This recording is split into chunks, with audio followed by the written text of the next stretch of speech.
کہا گیا کہ امام حسین حق پر نہیں تھے، یہ اسلامی جنگ نہیں تھی، امام حسین اسلام کے لیے نہیں کربلا گئے تھے، کس کے لیے گئے تھے؟ اپنی ذات کے لیے گئے تھے، اپنے اقتدار کے لیے گئے تھے، اپنی سلطنت کے لیے گئے تھے۔ یزید بہت اچھا تھا، یزید جنتی تھا، تو یزید جنتی تھا، ڈاکٹر صاحب نے فرمایا۔ یزید امیر المومنین تھا، ڈاکٹر صاحب نے فرمایا۔ ہو سکتا ہے دو چار ڈاکٹر یہاں بیٹھے ہوں، وہ کہیں صاحب اس ڈاکٹر کا نام بھی تو لے لیجئے ورنہ ہم سب پر انگلی اٹھے گی۔ یزید رضی اللہ عنہ ہے، ڈاکٹر صاحب نے فرمایا۔ یزید رحمت اللہ علیہ ہے، ڈاکٹر صاحب نے فرمایا۔ ڈاکٹر صاحب کا نام کیا ہے؟ ڈاکٹر ذاکر نائک۔ انہوں نے اپنے کو شو کیا کیا ہے؟ اسلام کے مبلغ، داعی اسلام۔ ٹھیک ہے، ہم ڈاکٹر صاحب سے شرافت کی زبان میں ایک سوال پوچھنا چاہیں گے کہ ڈاکٹر صاحب آپ کا اپنا فیصلہ، آپ کا اپنا عقیدہ، آپ کو مبارک۔ یزید جنتی ہے تو آپ اسی کے ساتھ اس کی جنت میں چلے جائیے گا۔ ہم لوگوں نے جس جنت کے بارے میں پڑھا ہے اس جنت کا تعارف قرآن نے کروایا۔ اس جنت میں کون لوگ جائیں گے قرآن نے بتایا ہے۔ اس جنت کا سردار کون ہوگا یہ صاحب قرآن نے بتایا۔ جنت میں کون جائیں گے؟ مومنین۔ بتایا کس نے؟ قرآن نے۔ جنت کے سردار کون ہیں جنت کے لوگوں کے؟ امام حسین اور امام حسن۔ بتایا کس نے؟ جن پر قرآن نازل ہوا اس رسول نے۔ رسول کی زبان کی حقیقت کیا ہے؟ وَمَا يَنْتِقُ عَنِ الْهَوَىٰ إِنْ هُوَ إِلَّا وَحْيٌ يُوحَىٰ۔ میرا حبیب اپنی خواہش سے کچھ نہیں بولتا، یہ وہی بولتا ہے جو وحی خدا ہوتی ہے۔ تو اب ہم نے قرآن و حدیث کی روشنی میں یہ جانا کہ جنت میں مومن جائے گا، اور جنتیوں کے سردار کا نام، جنتی مردوں کے سردار کا نام حسنین ہے، امام حسن امام حسین۔ جنتی عورتوں کے سردار کا نام شہزادی رسول ہے، سیدہ فاطمہ صلوات اللہ علیہا۔ بات کلیئر ہو گئی؟ کہاں سے کلیئر ہوئی ہے؟ زبان رسالت سے۔ قرآن کہتا ہے ہم ظالم کو ہدایت نہیں دیتے، قرآن کہتا ہے غیر مومن نہیں جائے گا جنت میں۔ اب آئیے ذرا سا چہروں کو دیکھیں۔ حسین کے خلاف ڈاکٹر ذاکر نائک کے دل میں اگر اتنا بغض و حسد ہے جس کا انہوں نے اظہار کیا، مجھے ان سے کچھ نہیں کہنا ہے، مجھے تو صرف یہ کہنا ہے کہ آپ کو بغض و حسد اس سے ہے جس سے محبت مصطفیٰ کو ہے، جس سے محبت خدا کو ہے، جس سے محبت صحابہ اور اہل بیت کو ہے، جس سے محبت تمام مسلمانوں کو ہے، تمام مومنین کو ہے۔ آپ کو اس سے بغض و عداوت ہے، وہ حق پہ نہیں تھا۔ ان کے مقابلے میں آپ کہتے ہیں یزید حق پہ تھا۔ یزید کو امیر المومنین کہنا چاہیے، یزید کو رحمت اللہ علیہ کہنا چاہیے، یزید کو رضی اللہ عنہ کہنا چاہیے۔ ٹھیک ہے، کہیے آپ، ہم آپ کو نہیں روک رہے ہیں، مگر ہم آپ سے ایک علمی سوال تو کریں گے کہ رضی اللہ عنہ کا مطلب کیا ہوتا ہے؟ اس لیے کہ یہ جملہ آپ نے قرآن سے لیا ہے، یہ قرآن کی ایک مقدس آیت کا مختصر سا ٹکڑا ہے۔ رضی اللہ عنہ، اللہ ان سے راضی ہے، یہ صحابہ کے لیے ہے۔ کیا یزید صحابی تھا؟ نہیں۔ اچھا چلیے، غیر صحابہ کے لیے بھی اگر یہ جملہ اعزازی طور پہ بولا گیا تو میں آپ سے یہ پوچھنا چاہتا ہوں کہ یزید کا وہ کون سا کارنامہ تھا جس کی بنیاد پہ وہ رضی اللہ عنہ ہے. اللہ کو خوش کرنے والا کوئی کام نہ کیا ہوگا اس نے, تبھی تو آپ اس کو رضی اللہ عنہ کہہ رہے ہیں نا. اللہ کی رحمتوں والا کوئی کام کیا ہوگا نا اس نے, جبھی تو آپ اس کو رحمت اللہ علیہ کہہ رہے ہیں. کیا کام تھا اس کا؟ ڈاکٹر ذاکر نائک صاحب, آپ کا جو رضی اللہ عنہ تھا اس کا کام بتاویں ہم آپ کو. 60 ہجری میں تخت نشین ہوا, 36 سال کی عمر میں بادشاہ بنا, 3 سال تک حکومت اس نے کیا, اللہ کے بندوں کو ظلم و جبر کی چھری سے ذبح کیا, 4تھے سال جہنم میں چلا گیا. اس لیے کہ حسین کی جنت میں تو جانے سے رہا. سردار جنت ہی کو قتل کرے اور سردار جنت ہی کی جنت میں جائے, اور جنت کے سردار حسین ہیں, یہ رسول مختار فرمائیں, تو کہاں گیا؟ شداد کی جنت میں. کدھر گیا یہ؟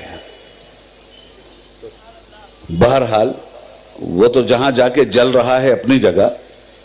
عرض یہ کرنا چاہتا ہوں کہ کون سی خوبی اس میں نظر آئی آپ کو کہ آپ اس کو رضی اللہ عنہ کہہ رہے ہیں؟ اللہ اس سے راضی ہے؟ اللہ اچھے کام سے راضی ہوتا ہے یا برے کام سے؟ قرآن کریم فرماتا ہے من قتل مومنا متعمدا فجزاؤہ جہنم. جس نے بھی ایک مومن کو جان بوجھ کر قتل کیا اس کا ٹھکانہ جہنم ہے. اب ہم اللہ کی مانیں یا ڈاکٹر ذاکر نائک کی؟ 72 مومنین کو قتل کرنے کے بعد بھی وہ جنتی ہے. رسول کے بیٹے کو ذبح کرنے کے بعد وہ جنتی ہے. جس کے گھر میں آیت پردہ نازل ہوئی اسی کی بیٹیوں کا پردہ اور چادر چھیننے کے بعد بھی وہ جنتی ہے. ذاکر نائک,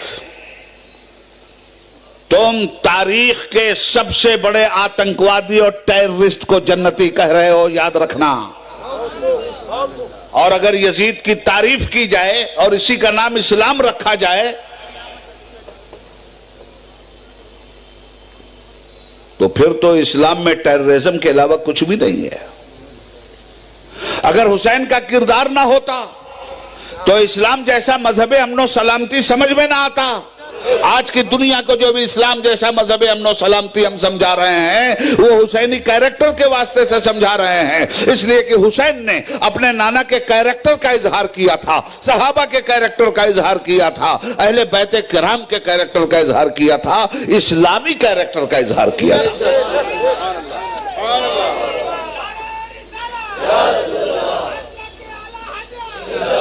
مگر یہ یزید کا کردار کہیں سے اسلامی کردار, ظلم اسلامی کردار ہے؟ انسانوں پر پانی بند کرنا اسلامی کردار ہے؟ گھوڑوں کی ٹاپوں کے نیچے شہیدوں کی لاشوں کو روندنا اور ان کی ہڈیوں کو توڑنا یہ اسلامی کردار ہے؟ سیدانیوں کا خیمہ جلانا اسی کا نام اسلامی کردار ہے؟ اگر یہی اسلام ہے تو پھر ٹیررزم کیا ہے؟ پھر ظلم کیا ہے؟ معلوم یہ ہوا کہ یزیدی کسی بھی کردار کو اسلام کے حوالے سے بیان کرنا اسلام کے غداروں کا کام تو ہو سکتا ہے, اسلام کے وفاداروں کا کام نہیں ہو سکتا. حضرات, یزید کا کون سا کام ہے کہ اس کو رضی اللہ عنہ کہہ رہے ہو؟ اللہ کو کہیں راضی کیا ہوگا تب نہ کہہ رہے ہو. کون سا کام ہے؟ تاریخ کے حوالے سے بول رہا ہوں, صفحہ نمبر میں نہیں بتاؤں گا, ڈاکٹر صاحب جیسے نمبر ہی سے پوچھئے گا.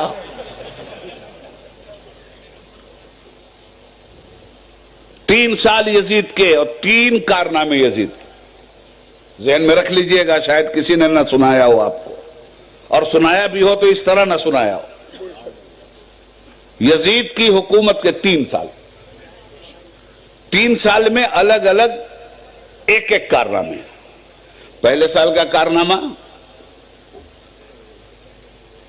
اہل بیت مصطفیٰ کا قتل. کربلا میں انسانیت کی تاریخ کے شامیانے میں آگ لگا دیا گیا. یہ یزید کی حکومت کے پہلے سال کا کارنامہ. یزید کی حکومت کے دوسرے سال کا کارنامہ مسجد نبوی میں گھوڑے بدھوانا، مدینہ طیبہ پر حملہ کرنا، مسجد نبوی میں گھوڑوں کی لید کا پایا جانا، مسجد نبوی میں اونٹ باندھا جانا، مسجد نبوی میں صحابہ کو تھپڑ مارا جانا، مسجد نبوی میں انسانیت کا لہو بہایا جانا. اور صرف اتنا ہی نہیں کیا تھا یزیدی فوجیوں نے، مستند تاریخ کا حوالہ دے رہا ہوں، ہے کسی کے اندر ہمت تو جھٹلا دے مجھے. یزیدی فوجیوں نے مدینہ طیبہ کی مقدس عورتوں کی اس طرح آبروریزی کی تھی کہ سنی مورخین یہ لکھتے ہیں کہ 1000 عورتوں کو ناجائز حمل ٹھہرا تھا. یہ یزید کی حکومت کا دوسرا سال ہے. پہلے سال میں اہل بیت مصطفیٰ کا قتل، دوسرے سال میں مصطفیٰ کے قوانین حلت و حرمت کا قتل، عورتوں کی آبروریزی، مدینہ شریف کی بے حرمتی، در رسول کی بے حرمتی، مصطفیٰ کی بارگاہ کی گستاخی. یہ ہے ڈاکٹر یزید کا، ڈاکٹر ذاکر نائک کا یزید. یہ ہے ان کا رضی اللہ عنہ، یہ ہے ان کا رحمت اللہ علیہ. تیسرے سال کا کارنامہ یزید کا مدینہ منورہ مکہ معظمہ پر حملہ، خانہ کعبہ پر حملہ، منجنیق کے ذریعے پتھروں کی گولہ باری، حرم شریف کی دیواریں شہید ہوئیں. اور اس کے بعد اتنے ہی پہ بس نہیں کیا یزیدی فوجوں نے، بلکہ آگ لگا دی خانہ کعبہ میں. غلاف کعبہ جل کر راکھ ہو گیا. حرم شریف کی چھت کی وہ لکڑیاں جو چھت کو سہارا دیے ہوئے تھی جل کر خاک ہوئیں، ٹوٹ کر راکھ ہوئیں. اور چوتھے سال واصل جہنم ہو گیا. یہ ہے ڈاکٹر ذاکر نائک کا محبوب رہنما یزید. اب ڈاکٹر صاحب کہہ رہے ہیں امیر المومنین ہے وہ، تو ٹھیک ہے، حضور کے کلمے سے الگ کوئی کلمہ ایجاد کر لیجئے اور اس کا امیر المومنین بنانے کی کیا ضرورت ہے؟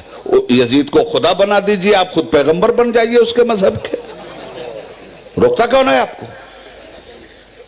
مگر اسلام کے دامن کا سہارا لے کر اسلام کی مقدس ہستیوں پر اگر آپ نے زبان کھولنے کی کوشش کی تو یاد رکھیے گا قافیہ تنگ کر دیں گے ہم آپ کا.